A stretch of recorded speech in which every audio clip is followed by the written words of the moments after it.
இது unofficial mat. டீட்டெயிலாக சொன்னால் தான் அடுத்த ஸ்டெப் எடுக்க முடியும். இப்போ நீங்கள் வர போறீங்களா இல்லையா? இதுதான் அவரோட கடைசி நம்பிக்கை. சொன்னா புரிஞ்சுக்கோ. மனுஷங்க மிருகமா வாழ்ற இந்த சமூகத்துல நீயும் நானும் போராடி தான் வாழ்ந்தாகணும். மிச்சத்தை இந்த காடும் மலையும் பார்த்துக்கும். இங்க நான் வச்சுதான் சட்டம், புரியுதா?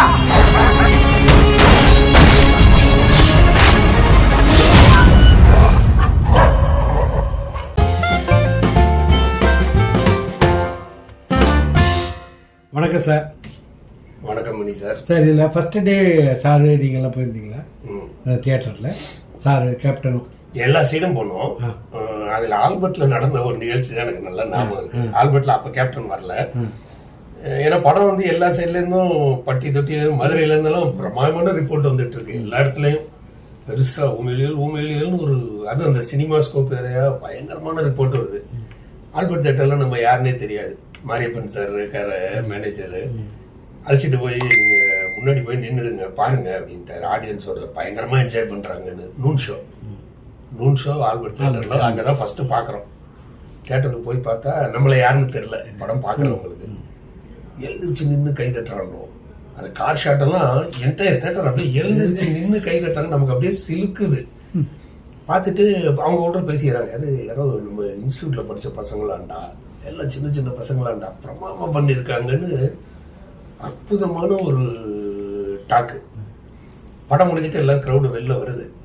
வரும்போது ஆபாவனன் சார் சொல்கிறார், போய் யார்கிட்டயாவது போய் ரிப்போர்ட்டு கேளுங்க. அப்போ நமக்கெல்லாம் புதுசு தயக்கம், போய் எப்படி ஒருத்தர்கிட்ட போய் கேட்கறதுன்ட்டு இது எல்லாத்தையுமே ஒரு பார்ட்டி வந்து கவனிச்சுட்டே வர்றாரு.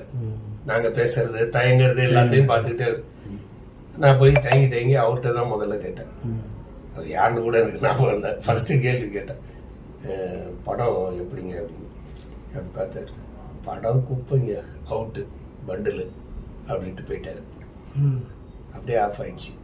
என்னடா இவ்வளோ உள்ள ரசிக்கிறான்னு இருந்தாலும் படம் பண்டிலுன்ட்டு போகிறானே அப்படின்ட்டு. அதுக்கப்புறம் எவனையும் கேட்கல. அப்படியே நின்றுட்டு இருக்கோம். அதே ஆள் ஸ்கூட்டர் எடுத்துக்கிட்டு வர்றாரு. வந்து சார் அப்படின்ற. திரும்பி பார்த்தா, நீ இந்த சினிமா கம்பெனி ஆள் தானே அப்படின்னாரு. ஆமாம் சார், படம் சூப்பர் படம், பிரமாதமாக போகும். சிலுக்குது எனக்கு சொல்லும் போது. சில்வர் ஜூப்ளி படம். அதே ஆளு சொல்றான், எங்களை எவ்வளவு நேரம் டென்ஷன் பண்ணீங்க படத்துல, அதனால உங்களை ஒரு நிமிஷம் நான் டென்ஷன் பண்ணணும்னு பண்ணேன். எப்படி ஒரு ரசிகன் பாருங்க. உண்மையிலே எங்களுக்கு இது என்ன, இது இப்படி ஒரு நிகழ்வு புரியல. நல்லா இல்லைன்னு சொல்லிட்டு என்ன நீ டென்ஷன் பண்ணல, உன்னை நான் டென்ஷன் பண்றேன் பாடுறான்னு அவன் சொல்லிட்டு போறாரு அந்த ஆளு. அது அந்த ஆளோட வாய் முகூர்த்தமா என்னன்னு தெரியல. போட்ட இடத்துலலாம் பயங்கரமா பட்டைய கலப்புது. நமக்கு அந்த ஓவர் நைட் பாப்புலாரிட்டிங்கிறது எங்களுக்கெல்லாம் புரியல. அப்போ பஸ்ல போவோம், பஸ்ல வருவோம், பஸ்ல பாக்குறவங்களாம் கையை காட்டி பேசுற அளவுக்கு ஆரம்பிச்சாங்க. இது இவர் தான் சார் தான் ஒரு ஆபாவனன் சார் அப்படின்னு ஒரு பயங்கர ஒரு பரபரப்பு ஏற்பட்டது. கேப்டனுக்கு வந்து அற்புதமான பேர் படத்துல, அற்புதமான பேர். அதாவது வந்து கேப்டன் வந்து இப்படி ஒரு ரோலை எடுத்து இவ்வளோ மெச்சூர்டாக ஹேண்டில் பண்ணி, ஹிந்து எக்ஸ்பிரஸ் எல்லாம் பார்த்தீங்கன்னா கேப்டனுக்கு அப்படி இப்படி ஒரு நடிகனா கேப்டன்ற மாதிரிலாம் எழுதுறாங்க. அப்படி ஒரு ரோல். அது எஸ்பெஷலி அந்த சரிதா இறந்தோன்னு அந்த சேர் எடுத்து அடிச்சு டேபிளை உடப்பார். அதாவது அப்போயே நாங்கள் எதுக்காக அந்த காட்சியை வச்சோன்னாலே கேப்டன் சொல்லுவார், எப்படி அந்த காட்சியை பிடிச்சிங்கன்னு கேட்பாரு. அதாவது வந்து ஒரு பெரிய டிஎஸ்பி அவன் அழுக மாட்டான், எதுக்கும் அழுக மாட்டான். ஆனாலும் அழுதே ஆகணுன்ற ஒரு சூழ்நிலை. கூடவே இருந்த மனைவியை வந்து கொண்டுட்டாங்க. அப்படிங்கும்போது அவன் எப்படி அந்த கோபத்தை கண்ட்ரோல் பண்ணுறான், எப்படி அந்த அழுகையை கண்ட்ரோல் பண்ணுறாங்கிறதுக்காக அந்த காட்சியை அமைச்சது. அற்புதமாக பண்ணியிருப்பார். அதெல்லாம் வந்து பயங்கரமாக எல்லாரும் பாராட்டுறாங்க. கேப்டனுக்கு ஒன்றும் புரியல. அடுத்த வந்து கேப்டன் இப்போ ரொம்ப நாளாக வந்து சொந்த படம் பண்ணணும்னு அவங்க யோசிச்சுட்டு இருக்காங்க. ராவுத்தரும் கேப்டனும் ராவுத்தர் ஃபிலிம்ஸ்ன்ற பேனரில் சொந்த படத்துக்கு வந்து யார் இயக்குனர் அப்படிங்கும்போது ஒரே வார்த்தை 2 பேரும் சொன்னது, இதே டீம். ஏன்னா அப்போ வந்து அதுக்கு வந்து எஸ்ஏசி சாரா நாங்களான்றது தான் கொஸ்டினாக இருந்தது. எஸ்ஏசி சார் வந்து அவ்வளோ ஹிட்டு கொடுத்துருக்காரு. கேப்டனை வச்சு நிறைய படங்கள், வெற்றி படங்கள்லாம் கொடுத்துட்டாரு. அவரை வச்சு பண்ணலாமா இவரை வச்சு பண்ணலாமாங்கும் போது இல்லை வேண்டாம், இந்த டீமை வச்சே நம்ம பண்ணுவோம் அப்படின்னு சொல்லி ஆரம்பிச்சது தான் அவங்களுடைய முதல் படம் உழவன் மகன். உழவன் மகன். பொதுவாக இன்றைக்கி அவருடைய நினைவு நாளில் என்ன சொல்ல விரும்புகிறீங்க அப்படிங்கிறதையும் சொல்லிட்டு. அதாவது கேப்டன்ற ஒரு மனிதன் தெய்வமாகலாம்ங்கிறத வந்து இன்னைக்கு நிரூபிச்சிருக்காரு. ஏன்னா அவருடைய அந்த நினைவிடத்தை வந்து இன்னைக்கு எல்லாரும் கோயில்னு தான் சொல்கிறோம். கேப்டன் கோயில்னா நம்ப மாட்டீங்க. அந்த கோயிலில் போய் பார்த்தீங்கன்னா இன்றைக்கி நான் காலையில் போயிருந்தேன். இருமுடி கட்டிக்கிட்டு வந்து கோயிலில் இறக்கி வச்சு கேப்டனுக்கு வந்து அபிஷேகம் பண்ணுறாங்க. சொல்லும்போது எனக்கு கண்ணு கலங்குது. அப்படி ஒரு என்ன சொல்ற, ஒரு மனிதன் தான் வாழ்ந்த அந்த வாழ்க்கையினால் அப்படி ஒரு வாழ்க்கையை அவர் வாழ்ந்திருக்கார். எல்லாருக்கும் அப்படி அள்ளி அள்ளி கொடுத்துருக்காரு. வள்ளலாரை சொல்லுவாங்களே, அணையாத அடுப்பை வந்து ஏற்றி வச்சாருன்னு, அது மாதிரி கேப்டன் ஆஃபீஸில் எரியிற அடுப்பு இன்னைக்கு வரைக்கும் அணையாத அடுப்பு தான். அணையாத அடுப்பை ஏற்றி வச்சிருக்காரு கேப்டன். வர்றவங்களுக்கெல்லாம் வயிறார போட்டு அவர் வாழ்ந்த காலத்தில் இல்லை, இப்பயும் வந்து அதை வந்து அவர் செஞ்சிட்டு இருக்காரு. தொடர்ந்து அந்நியாரும் சரி, இப்போ அவருடைய சண்முக பாண்டியனும் பிரபாகரனும் சுதீஷார் எல்லாருமே வந்து அதை தங்களுக்கு கேப்டன் இட்ட பணின்ற மாதிரி நினச்சி பண்ணிட்டு இருக்காங்க. கேப்டன் இதான் சொன்னார், இயன்றதை செய்வோம் இல்லாதவர்க்கினார். அவருடைய அந்த பெருந்தன்மை அந்த வார்த்தையிலே நீங்கள் தெரிஞ்சுக்கலாம். இயன்றதை செய்வோம். உன்னை வந்து உன் பையில் இருக்கிறதெல்லாம் நான் எடுத்துக்கொடுறேன்னு சொல்ல, உன்னால் எவ்வளோ முடியும்? 10 ரூபா வச்சுருக்க, ஒரு ரூபா வந்து ஒருத்தனுக்கு உன்னால் தானம் பண்ண முடியாதா? இயன்றதை செய்வோம் இல்லாதவர்க்குன்னு அந்த வேத வாக்கின்படி நம்ம எல்லாரும் நடக்கணும் அப்படிங்கிறத கேப்டன் நமக்கு விட்டு சென்று இருக்கிற ஒரு பணி. அதாவது கேப்டன் மாதிரி செய்ய முடியுமா அப்படின்னு கேட்டால் நிச்சயமாக நான் அடித்து சொல்ல முடியாது. ஏன்னா வந்து அவர் மேடையில் பேசும்போது கூட சொல்லுவார், நான் செய்வேன் செஞ்சுக்கிட்டே தான் இருப்பேன். என்னுடைய மக்கள் அவங்க எனக்கு கொடுத்த பணம் அதை அவங்களுக்கு திருப்பி கொடுக்குறேன், நான் சந்தோஷமாக நான் செஞ்சுக்கிட்டே தான் இருப்பேன். அப்படி செய்ய முடியாத ஒரு சூழ்நிலை வந்தால் கடன் வாங்கியாவது நான் செய்வேன்னாரு. அதாவது இதை என்னன்னு சொல்ற, ஒரு மனுஷன் உதவி செய்யறதுக்கு நான் கடன் வாங்கியாவது உதவி செய்வேன்னு, அப்படி அந்த அளவு வந்து நம்ம யோசிக்க முடியாது. ஆனால் நான் கூடவே இருந்தெல்லாம் பார்த்துருக்கேன், இடது கை கொடுப்பதை வலது கை தெரியாதுன்னு வாங்கல. அந்த வார்த்தையோட அர்த்தத்தை வந்து நான் பல நேரங்களில் பார்த்துருக்கேன். அதாவது பெரிய உபகாரத்தை பண்ணியிருப்பாரு. அந்த உபகாரம் பண்ணதுக்கு அந்த நன்றி செலுத்த வரவன் வந்து திக்கு முக்காடி அந்த நன்றியை எப்படி அவனுக்கு சொல்லணும்னு தெரியாது. கையை பிடிப்பான், அழுவான், கேப்டன் தெய்வம், கேப்டன் என்ன இது பண்ணிட்டீங்க, கேப்டன் அது பண்ணிட்டீங்கன்னு. அந்தாண்ட போனோடனே இவர் ரொம்ப சிம்பிளாக சொல்லுவார், என்ன ஏதோ பிள்ளைக்கு காசு கட்டணும்னா நம்மள்ட்ட இருந்தது பணத்தை கொடுத்தோம், அதுக்கு போய் இப்படி வந்து நம்ம கடவுள் மாதிரி நம்மளை கொண்டாடுறோம் இந்த ஆளு அப்படின்னுவார். யோசிச்சு பாருங்க. பல நேரங்களில் வந்து செஞ்சதே ஞாபகம் இருக்காது அவருக்கு. அவன் வந்து சொல்லுவான், உங்களுக்கு ஞாபகம் இல்லையா கேப்டன், கல்யாணத்துக்கு காசு வேணும்னு நான் ரொம்ப கஷ்டப்பட்டேன், என் பொண்ணுக்கு நீங்கள் தான் வந்து 5 பவுன் எடுத்து கொடுத்தீங்க. ஞாபகம் இருக்கு. சும்மா அவருக்கு ஞாபகம் இருக்காது. அந்த 5 பவுன் எடுத்து கொடுத்தது அவ்வளோ விளையாட்டாக வந்து அதை மறந்துருப்பாருங்கிறத விட என்னென்னா, அவர் இதெல்லாம் ஞாபகம் வச்சுக்கணும்னு நினச்சி செய்யலை. அந்த நேரத்தில் உங்களுடைய கண்ணீரை பார்க்குறாரு. நம்மளால எந்த அளவுக்கு அந்த கண்ணீரை துடைக்க முடியும் அப்படிங்கிறத நினைச்சு டக்குன்னு அப்படியே கையில் எடுத்து கொடுக்கறதா. இடது கை கொடுப்பதை வலது கை அறியாதுங்கிறதுக்கு அர்த்தம் இதுதான்.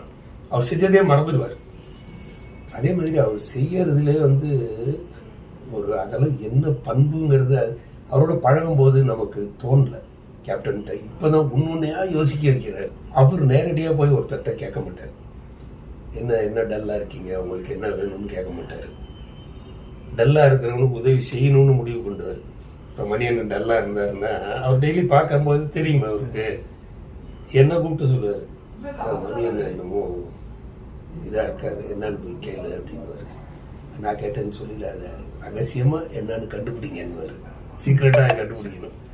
நம்ம வந்து மணியன்ட்டு என்னென்ன மணியண்ணன் இல்லை, இது மாதிரி இந்த ஹாஸ்பிட்டலு ஒரு 25,000 ரூபா பணம் வேணும் அப்படின்னு நம்ம வந்து சொல்லுவோம். கேப்டன் இல்லை கேப்டன், ஏதோ ஒரு ஹாஸ்பிட்டல் பிரச்சனையாக ஒரு 25 ரூபா பணம் வேணும் அப்படின்னு ஒன்று அதே நாளில் 25 செட்டில் பண்ணால் பண்ணிவிடுவார். இல்லை அவர் கையில் என்ன இருக்கோ தூக்கி கொடுத்துருவார். யோசிக்கவே மாட்டார். சொல்லிவிட்டு கொடுக்கும்போது தான் சொல்லுவார், ஏங்க மணியண்ண நான் இன்னும் இல்லையா, என்ன கேட்க மாட்டீங்களா அப்படின்னுவார். அதாவது உதவி செய்யும்போது கூட போய் உங்கள் முகத்தை கோணடிச்சிடுற இல்லை, ஃபஸ்ட்டு உனக்கு நான் உதவி செய்கிறேன்னு சொல்லி உன்னுடைய தன்மானத்தை வந்து நம்ம டச் பண்ணக்கூடாதுங்கிறதுல இதெல்லாம் எப்படிப்பட்ட மனித நேயம், எப்படிப்பட்ட மனித தன்மை. அதே மாதிரி உதவி செய்யறதுக்கு சண்டை போடுற ஒரு ஆளா இருந்தாங்க. சண்டை போட்டு உதவி பண்ணுவார். ஏன் என்ன கேட்க மாட்டீங்களா அப்படின்னுவார். எவன் இன்னைக்கு இருக்கா, யார் இருக்கா? எனக்கெல்லாம் வந்து பின்னாடி ஒரு மலை மாதிரி நின்னாரு கேப்டன். எந்த பயமும் இருக்காது. எது வேணாலும் நமக்கு கேப்டன் இருக்காரு, போய் கேட்கலாம் அப்படின்ற ஒரு நம்பிக்கை இருந்தது வந்து இன்னைக்கு. ஆனால் அந்த நம்பிக்கை இன்னைக்கு அண்ணி வந்து கொடுத்துட்டு இருக்காங்க. நான் வந்து மிகைப்படுத்தியே சொல்லலை, நான் அனுபவிச்சதை சொல்கிறேன். கேப்டன் மறைவுக்கு பிறகு ஒரு நாள் வந்து கேப்டனோட வீட்டுக்கு போயிருந்தேன் நான். அப்போ அண்ணியார் சொன்ன வார்த்தை எனக்கு நல்ல ஞாபகம் இருக்குது. எனக்கு அதை சொல்லும் போது எனக்கு கலங்குது. அதாவது அண்ணன் இல்லைன்னு நினைக்காதீங்க, அண்ணன் இல்லைன்னு நினைக்காதீங்க.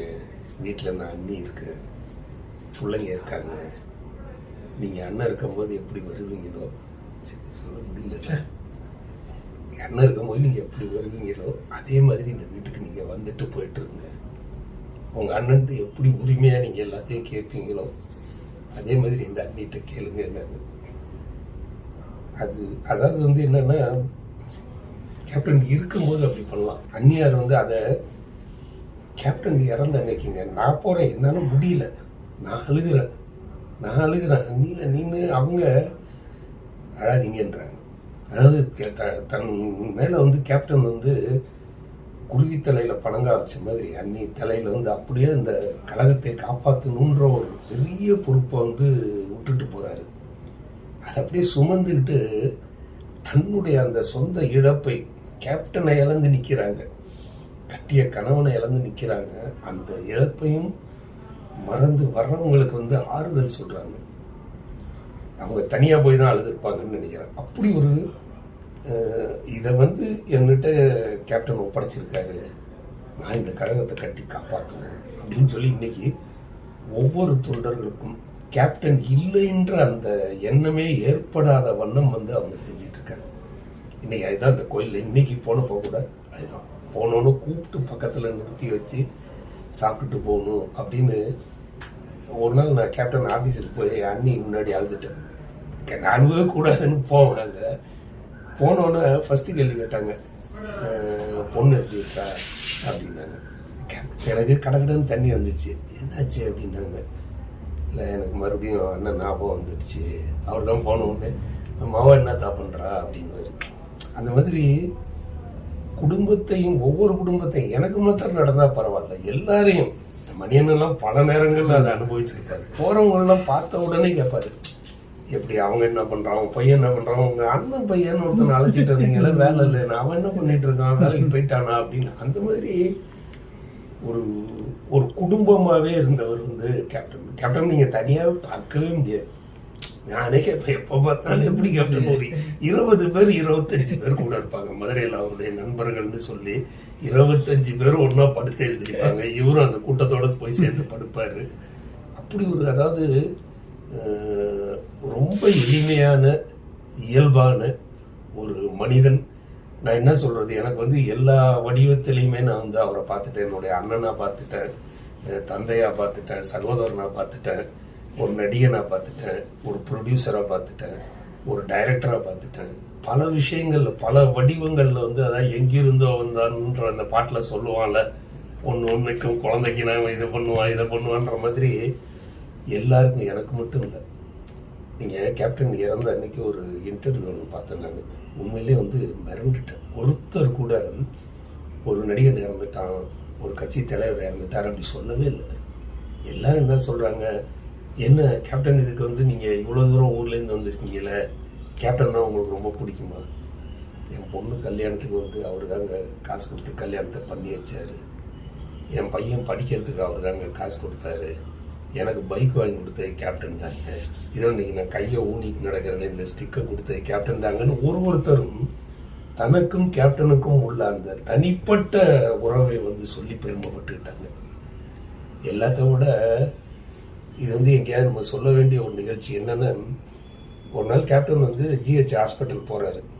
ஜிஹெச் ஹாஸ்பிட்டல் போய் பார்த்தா யாரையும் பார்க்கறதுக்கு போகிறாரு.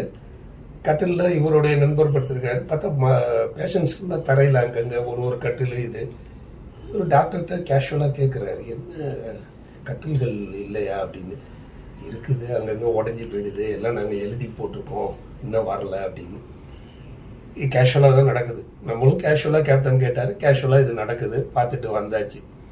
2 நாள் கழிச்சு ஹாஸ்பிட்டல் மாடிக்கு 24 புது கட்டில் வந்து இறங்குதுங்க. அந்த டாக்டரே சொல்லிட்டு அழுகிறாரு, புது கட்டில் 24 கட்டில் மாடியில் அந்த வார்டில் வந்து இறங்கி அப்படியே போடுறாங்க. இவர் பார்த்துட்டு தான் வந்தார், கேஷுவலாக கேட்டார் கட்டில் இல்லையான்னு. அன்னைக்கு கேப்டன் மறைவுக்கு பிறகு கேப்டனுடைய அந்த உடலை எடுத்துக்கிட்டு அந்த ஊர்தி அந்த சைடாக கிராஸ் ஆகுது. அதே மாடியில் நின்றுட்டு அத்தனை பேஷண்ட்ஸும் கையில் பூவை வச்சுக்கிட்டு போடும்போது அவங்க எல்லாரும் சொல்கிற அந்த வார்த்தை தான். அதாவது வந்து இன்னைக்கு நாங்கள் இந்த கட்டிலில் படுத்து வந்து அந்த சுகத்தை அனுபவிக்கிறோன்னா அது வந்து கொடுத்த மனுஷன் மகாராஷ்டிராவன் அப்படின்னு. அதாவது இதை நான் எப்படின்னு சொல்றது யோசிச்சு பாருங்க. சும்மா சாதாரணமாக பார்க்க போனார், அதுதான். அதாவது பாரி வள்ளல் வந்து சாதாரணமாக தான் போனான்.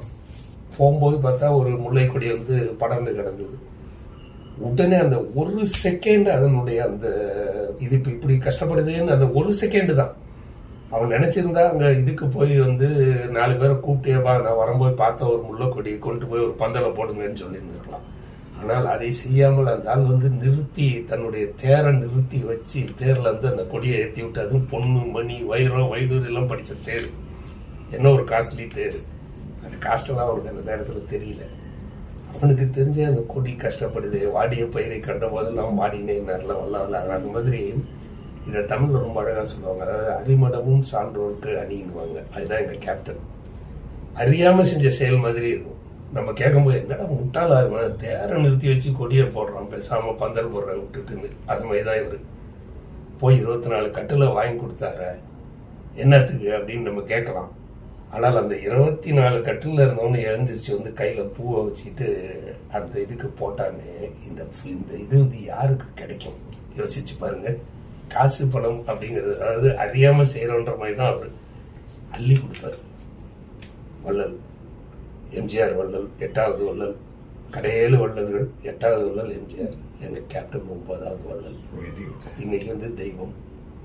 நான் உண்மையிலே மனசார அதை வரவேற்கிறேன், நம்புகிறேன்.